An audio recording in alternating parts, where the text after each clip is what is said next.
name's Ryan, and this is my story. My first experience with mental health was with anxiety and depression, struggling with adjusting to adult life, making that jump into work, and striving to be more independent.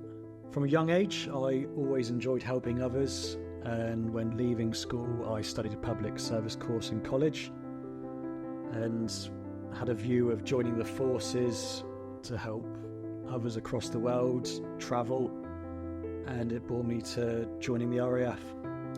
When I joined the Air Force, I was very determined to do well and stand out due to wanting to win trophies, also wanting to take part in further training, as I looked up to the corporals and what they taught me in a very little amount of time.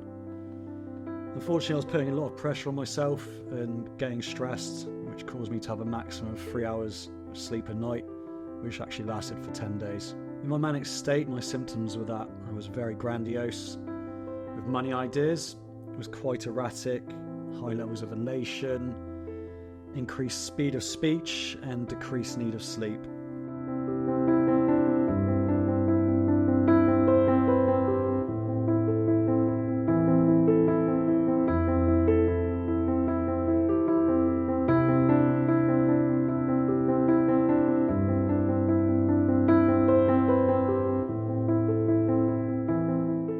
And on the 10th day, I was assessed by medical staff and then put onto a ward where they diagnosed me with my first episode of psychosis. Psychosis is the loss of contact with reality. I believed I was going to cure poverty because of thinking I'd found a gambling method which would win me a lot of money the day of admission. I had lots of grandiose ideas and was at risk of spending money and putting myself in danger due to my lack of insight and awareness. The ward was a place of safety for me, but at the time I didn't see it that way, as when experiencing psychosis you can be more agitated and hostile. After 28 days I was discharged from the ward, but I was very lost and told I couldn't go back into the forces because of my illness, which was always in the back of my mind daily and something that was really hard to try and move on from. I ended up going back to work full time, but didn't look after my mental state well enough and ignored professionals' advice, which led to me to have my second episode of psychosis.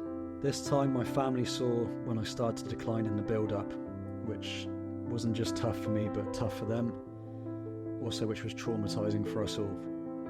And when admitted, I started to realise I really needed some help, and I didn't want this to happen again because of the uncertainty in my future. The turning points for me were medication, taking professionals' advice, talking about my feelings, and if I was struggling, noticing my triggers, having coping strategies, routine, getting out of my comfort zone, goal setting, environment which was crucial, but for me, physical activity. Physical activity was where I felt like it got to a stage where I was better than I was before joining the forces, which was a big goal from when I got unwell. Of my physical levels, energy, confidence, and mental health, it really improved. I don't look at my experience of psychosis as a negative thing now, because I now use my journey to help others who have also had the same experience as I have, and I'm now a peer support worker for a team that helps with psychosis. Having this role has taught me a lot about my own mental health and enabled me to have a job which I believe gives me purpose, which is very rewarding and where I make a difference to people's lives daily. I'm hoping this video can help give someone hope, empower them to speak about their experiences to others and to seek help, and also to help reduce the stigma around mental health. Don't give up hope. It is never too late to ask for help, and you are never alone.